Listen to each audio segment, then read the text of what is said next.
TVR Parlemen dimanapun Anda berada, berjumpa lagi bersama saya Anggun Oktarini dalam program TVR 17 dan tepat pukul 17 waktu Indonesia Barat kami hadirkan kepada Anda sejumlah informasi paling baru dan tentunya menarik seputar kinerja dan kegiatan DPR RI yang telah disajikan oleh redaksi TVR Parlemen. Dan inilah TVR 17 edisi Selasa 7 Juni 2022.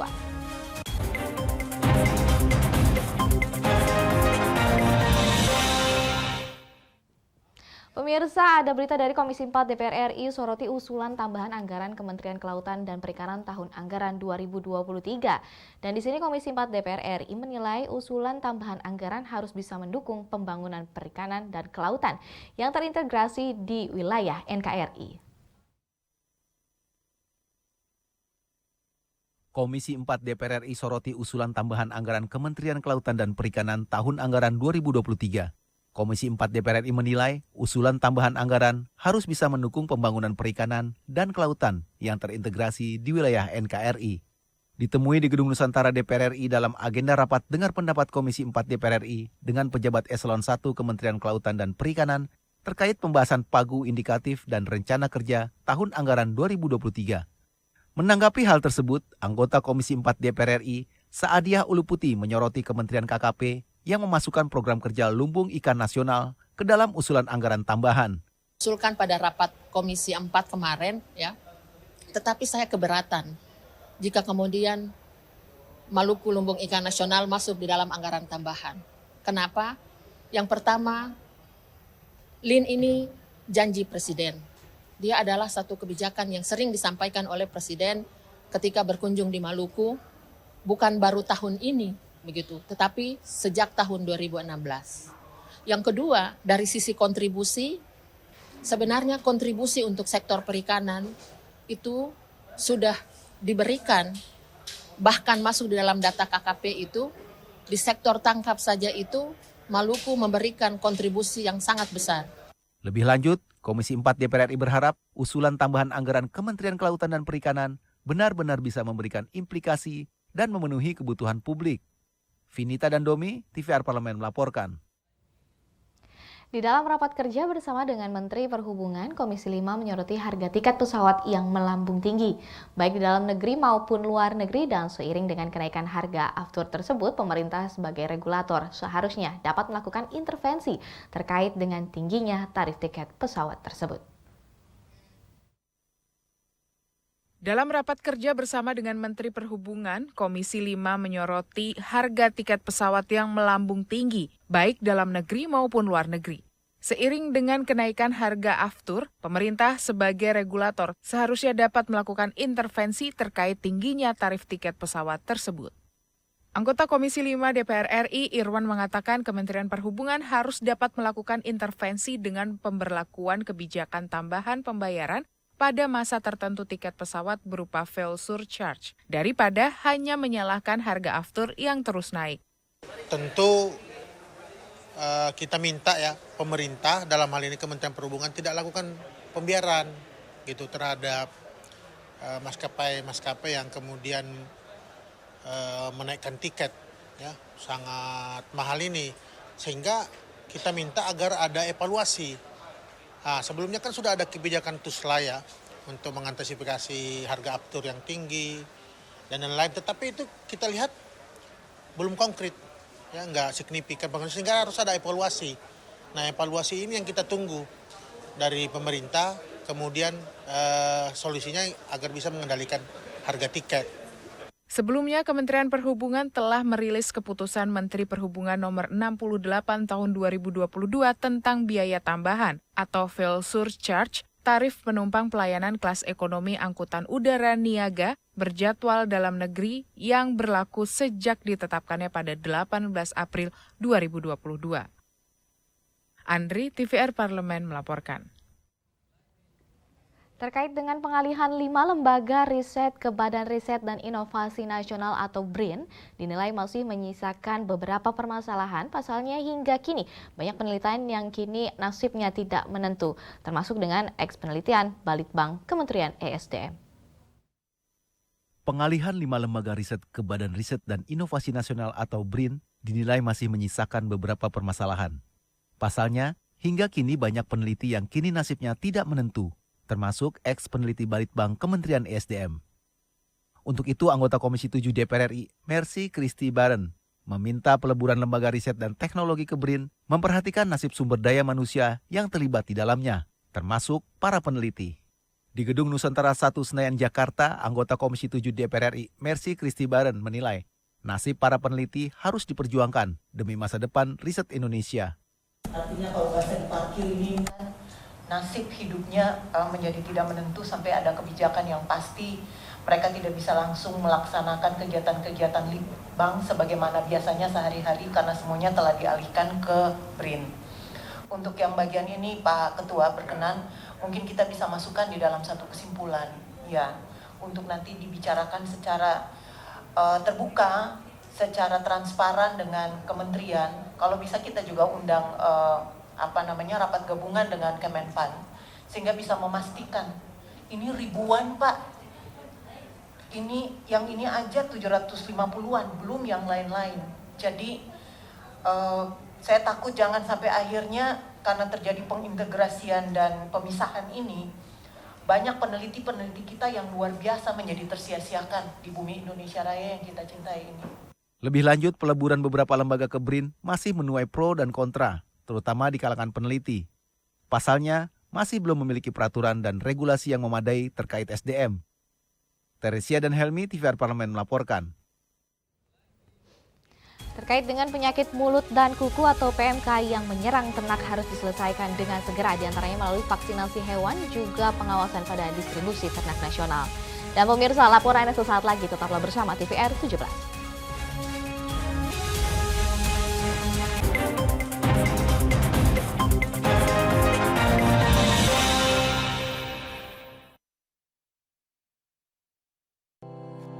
Tugas dan fungsi DPR RI sangat penting bagi negeri ini sebagai pengemban amanat rakyat.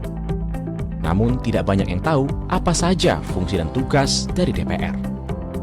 DPR mempunyai 3 fungsi pokok, yaitu legislasi, anggaran, dan pengawasan. Ketiga fungsi tersebut harus dilaksanakan dalam kerangka fungsi representasi yang mengedepankan kepentingan rakyat berdasarkan aspirasi masyarakat dan untuk kesejahteraan rakyat.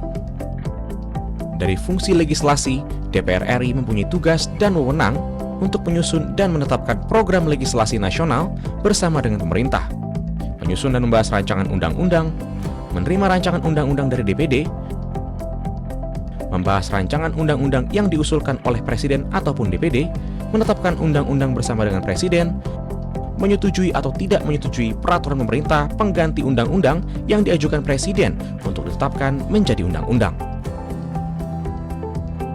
Sementara, fungsi anggaran membahas dan memberikan persetujuan atau tidak memberikan persetujuan terhadap rancangan undang-undang tentang APBN yang diajukan Presiden, memperhatikan pertimbangan DPD atas rancangan undang-undang tentang APBN dan rancangan undang-undang terkait pajak, pendidikan, dan agama, menindaklanjuti hasil pemeriksaan atas pengelolaan dan tanggung jawab keuangan negara yang disampaikan oleh BPK, memberikan persetujuan terhadap pemindah tanganan aset negara maupun terhadap perjanjian yang berdampak luas bagi kehidupan rakyat yang terkait dengan beban keuangan negara. Dan fungsi pengawasan, melakukan pengawasan terhadap pelaksanaan undang-undang, APBN, dan kebijakan pemerintah, membahas dan menindaklanjuti hasil pengawasan yang disampaikan oleh DPD terkait pelaksanaan undang-undang mengenai otonomi daerah, pembentukan, pemekaran, dan penggabungan daerah, pengelolaan sumber daya alam dan sumber daya ekonomi lainnya, pelaksanaan APBN, pajak, pendidikan, dan agama. Terima kasih. Video ini dipersembahkan oleh TV dan Radio Parlemen, Biro Pemerintahan Parlemen, Sekretariat Jenderal, dan Badan Keahlian DPR RI.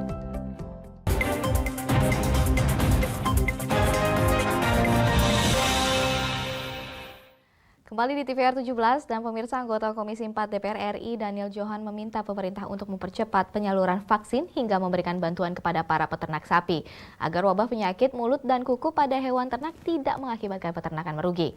Dan pemerintah juga diminta untuk memperketat kembali pemeriksaan dan pengawasan terhadap hewan ternak, khususnya jelang perayaan Idul Adha, serta memastikan harga dan pasokan daging sapi di pasar tetap stabil.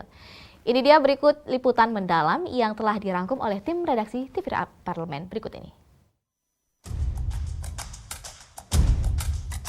Komisi 4 DPR RI mendukung Kementerian Pertanian atau Kementan untuk melakukan percepatan produksi vaksin guna mencegah dan mengendalikan wabah penyakit mulut dan kaki atau PMK secara menyeluruh. Upaya ini juga dinilai menjadi dukungan aktif Kementan untuk peternak utamanya menjelang Idul Adha. Menteri Pertanian Syahrul Yassin Limpo menyebutkan upaya-upaya konkret Kementan dalam penanganan wabah PMK meliputi penguatan posko dan gugus tugas penanganan PMK di tingkat nasional, provinsi, dan kabupaten, pembatasan lalu lintas ternak, koordinasi dengan Satgas Pangan dan instansi lain, serta distribusi obat dan vitamin kepada peternak. Selanjutnya, Kementan juga secara bertahap akan menyediakan vaksin sesuai rekomendasi Komisi Obat Hewan yang dilakukan melalui impor maupun produk dalam negeri oleh Pusvetma Kementan. Ditemui usai rapat kerja dengan Kementerian Pertanian, anggota Komisi 4 DPR RI Daniel Johan meminta pemerintah untuk mempercepat penyaluran vaksin hingga memberikan bantuan kepada para peternak sapi agar wabah PMK tidak mengakibatkan pendapatan mereka berkurang atau merugi. Daniel Johan meminta pemerintah memperketat pemeriksaan dan pengawasan terhadap hewan ternak menjelang perayaan Idul Adha serta memastikan harga dan pasokan daging sapi di pasaran tetap stabil. Sebenarnya waktu awal-awal PMK ini muncul itu kan belum terlalu banyak, sekitar nggak sampai 1.500. Seharusnya gerakan cepat dari pemerintah adalah segera membeli ternak tersebut dan dimusnahkan. Tetapi oke, ini udah terlanjur, sehingga yang harus segera dilakukan adalah masif cepat untuk dilakukan vaksin, segera tutup agar tidak terjadi penyebaran. Itu yang harus dilakukan dalam waktu sesegera mungkin, karena contoh di Kalimantan Barat, hanya dalam waktu 15 hari aja penularan sudah 2 kali lipat. Dari 152 sekarang menjadi 300 lebih. 2 hal yang sangat penting. Yang pertama adalah agar masyarakat menyambut Idul Adha tanpa ada gangguan, ya, tidak menimbulkan masalah besar gerakan UMKM para peternak. Yang kedua, memastikan harga-harga pasokan daging itu tidak terhambat dan tidak meningkat harganya.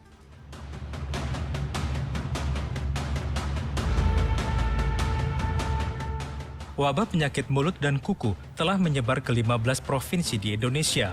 Merebaknya wabah PMK pada hewan ternak ini menimbulkan kekhawatiran menjelang Hari Raya Idul Adha. Sejumlah strategi pun disiapkan untuk mengatasi wabah tersebut. Di antaranya dengan mendatangkan 3 juta vaksin untuk mengatasi wabah PMK.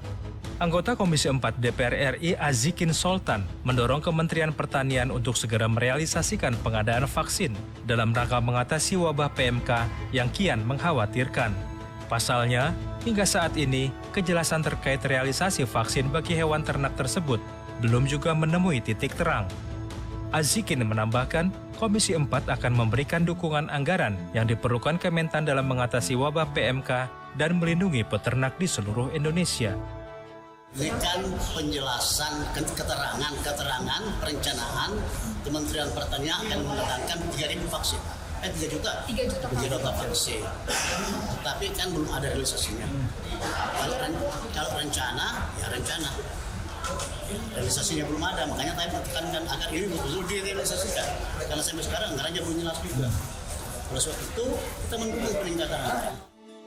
Anggota Komisi 4 DPR RI lainnya, Alienmus meminta Kementan bergerak cepat dan segera mengambil sikap dalam melakukan upaya pencegahan dan penanganan wabah pada hewan ternak.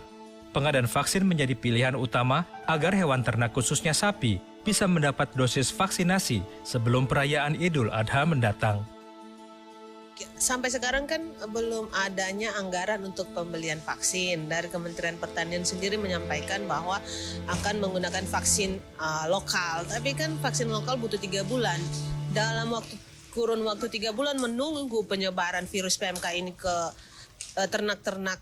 Kan ini pasti cepat penyebarannya. Karena ini penyebarannya bisa dari angin, bisa dari kotorannya sendiri, pokoknya ini sangat luar biasa lah penyebarannya. Jadi ini benar-benar butuh atensi sekali untuk penanganan itu, ya butuh lah sekitar 120 miliar. Jadi ini kan butuh anggaran. Kementerian Pertanian akan mengimpor vaksin penyakit mulut dan kuku dari Perancis sebanyak 3 juta dosis. Untuk tahap awal rencananya akan mengimpor sebanyak 1 juta dosis. Hal itu disampaikan Direktur Jenderal Peternakan dan Kesehatan Hewan Dirjen PKH Kementan Nasrullah dalam rapat kerja dengan Komisi 4 DPR RI. Tim TVR Parlemen melaporkan. Penunjukan pejabat atau PJ Kepala Daerah dari kalangan TNI Polri aktif menuai perdebatan baru di ruang publik. Sejumlah pihak juga meminta agar kebijakan tersebut dapat dievaluasi kembali dan dikoreksi. Informasinya pemirsa selengkapnya sesaat lagi, untuk Anda tetaplah bersama di TVR 17.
Virus corona menjadi perbincangan dunia.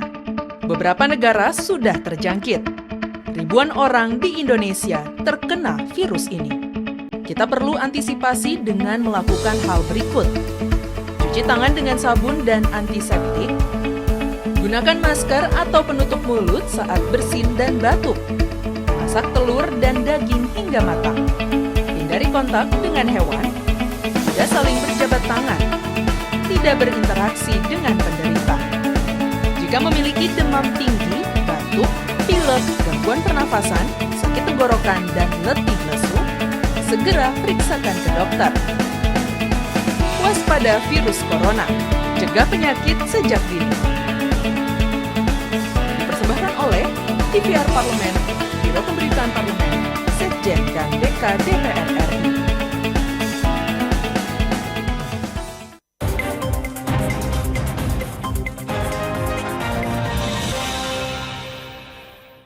Terima kasih pemirsa, kembali di TVR 17 menjelang pergantian jabatan pada tahun 2024, sejumlah kursi para kepala daerah mulai ditinggalkan oleh pejabat definitifnya. Dan untuk sementara kursi-kursi tersebut diisi oleh penjabat atau PJ, dan bukan hanya soal transparansi yang sempat disoroti terkait dengan pemilihan para PJ kepala daerah di tahap awal. Namun nama-nama para pengganti yang menyandang status TNI dan Polri juga menuai banyak kecaman dari masyarakat. Untuk lebih lengkapnya berikut laporan dari rekan kami Rini Reski dengan anggota Komisi 2 DPR RI Mardani Alisera.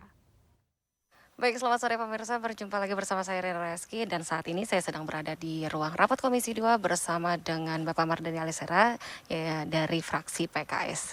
Halo, apa kabarnya Bapak? Alhamdulillah, Res. Iya, baik Bapak, saya ingin bertanya terkait dengan Polri, TNI Polri yang sebagai PJ Gubernur. Bagaimana tanggapan Bapak sendiri? Yang pertama tentu pemerintah pusat saya ingatkan ikut putusan Mahkamah Konstitusi bahwa TNI Polri aktif dilarang untuk maju menjabat sebagai kepala daerah.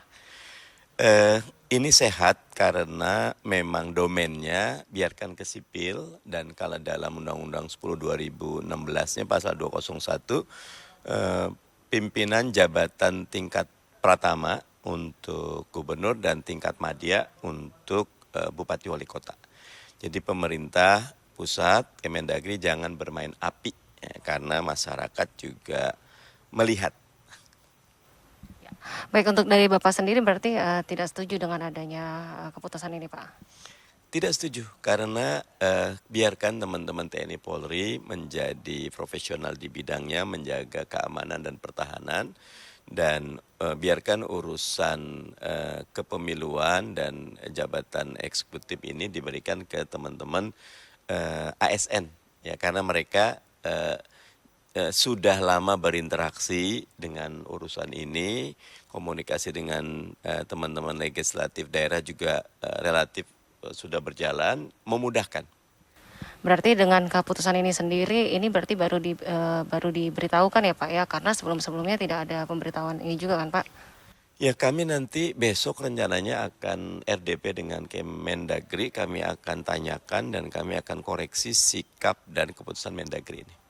Apakah sikap dari Mendagri ini terburu-buru juga karena mau mengejar di 2024 Pak? Tidak, mereka punya waktu. Keputusan MK bahkan meminta pemerintah membuat putusan turunan dari penetapan penjabat kepala daerah. Karena kondisinya dulu kalau penjabat itu biasanya 2 bulan, 3 bulan paling lama dan jumlahnya 1 atau 2 orang. Sekarang di tahun ini ada 101, tahun besok 170, kemudian masa menjabatnya bisa sampai 2 tahun, 3 tahun. Jadi masif dan lama, karena itu saya setuju dengan Mahkamah Konstitusi segera buat aturan turunan. Baik, berarti kita tunggu nanti hasil rapat untuk bersama Mendagri. Terima kasih untuk waktunya. Baik, pemirsa TVR Parlemen, sekian perbincangan saya dengan Bapak Mardhani Alisera dari fraksi PKS. Kembali ke studio. Ya, terima kasih Renan Rini Rizky terkait dengan pembahasan di OOT tadi, dan sesaat lagi kami hadirkan kepada Anda sorotan media nasional seputar DPR RI usai jeda, dan tetaplah di TVR 17.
Ya pemirsa, kembali lagi di TVR 17. Kali ini kita memasuki segmen media nasional, dan mari kita simak bersama apa yang disoroti media nasional tentang isu-isu terkini bersama rekan kami Subki Abdul.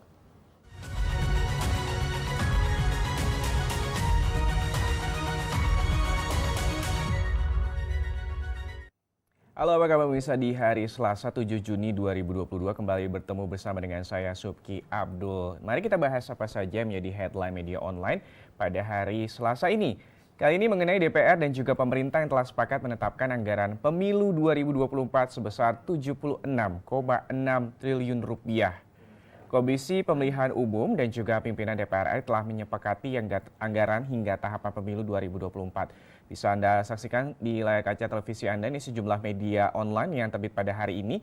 Kesepakatan didapat pada rapat konsultasi bersama pimpinan DPR pada hari Senin lalu nih pemirsa. Selain itu, pemerintah dan juga DPR juga sepakat biaya tahapan sampai dengan pelaksanaan pemilu 2024 ini akan digelontorkan sebesar 76,6 triliun rupiah.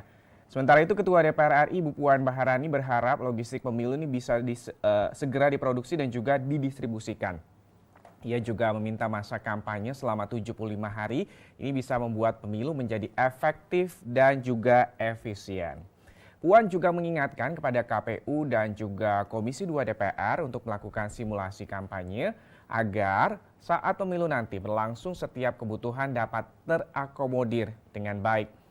Pemirsa, anggaran pemilu 2024 ini masih tergolong tinggi meskipun terjadi penurunan dari biaya pemilu sebelumnya yakni sebesar 89 triliun rupiah menjadi 76 triliun rupiah. Menurut Ketua Komisi 2 DPR RI Ahmad Doli Kurnia Tanjung, terdapat dua alasan mengapa anggaran pemilu 2024 ini terbilang tinggi. Yang pertama ini karena penambahan honor kepada petugas pemilu di lapangan dan juga TPS. Yang kedua, ini penambahan anggaran juga diperuntukkan bagi pengadaan kantor sekretariat dan juga gudang untuk logistik. Ahmad Doli juga menegaskan anggaran senilai 76,6 triliun rupiah tersebut sudah disesuaikan beberapa kali dalam rapat-rapat konsinyasi dan juga kesepakatan dengan pemerintah. Kita beralih ke informasi selanjutnya, pemirsa, yang juga menjadi headline di media online. Ini adalah wacana pembelian BBM bersubsidi jenis Pertalite dan juga solar akan dibatasi. Seperti apa? Wacana pengendalian penyaluran bahan bakar minyak atau BBM jenis Pertalite dan juga solar mengemuka belakangan ini. Seperti yang di layar kaca televisi Anda di kontan.co.id dan juga Liputan 6, ini beberapa pihak mengusulkan agar Pertalite dan juga solar subsidi dibatasi penggunaannya. Pemerintah telah menggodok aturan terkait penunjukan teknis pembatasan pembelian BBM bersubsidi jenis Pertalite dan juga solar.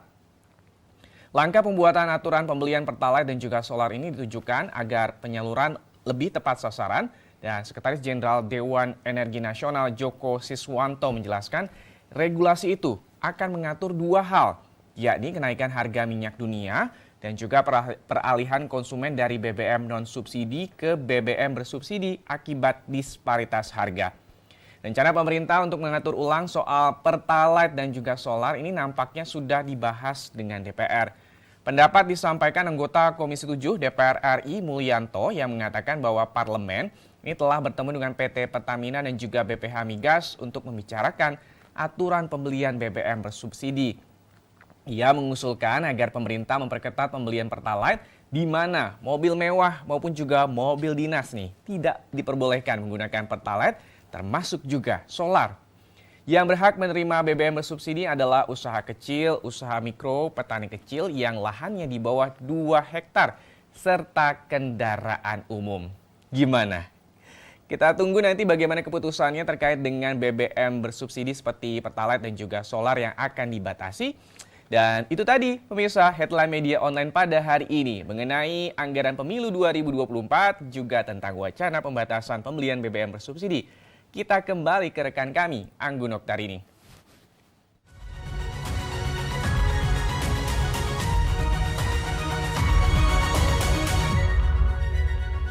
Terima kasih rekan Uki yang telah menyampaikan sejumlah sorotan dari media online nasional pada hari ini. Dan pemirsa TVR Parlemen segmen media tadi sekaligus menutup program TVR 17 edisi sore hari ini. Kami terus mengingatkan kembali kepada Anda terkait dengan virus COVID-19 masih ada dan untuk itu terus taati protokol kesehatan dimanapun Anda berada saat ini. Saya Anggun Oktarini beserta seluruh kru TVR Parlemen yang bertugas mengucapkan terima kasih dan pamit undur diri. Dari hadapan Anda dan TVR Parlemen, Referensi Indonesia.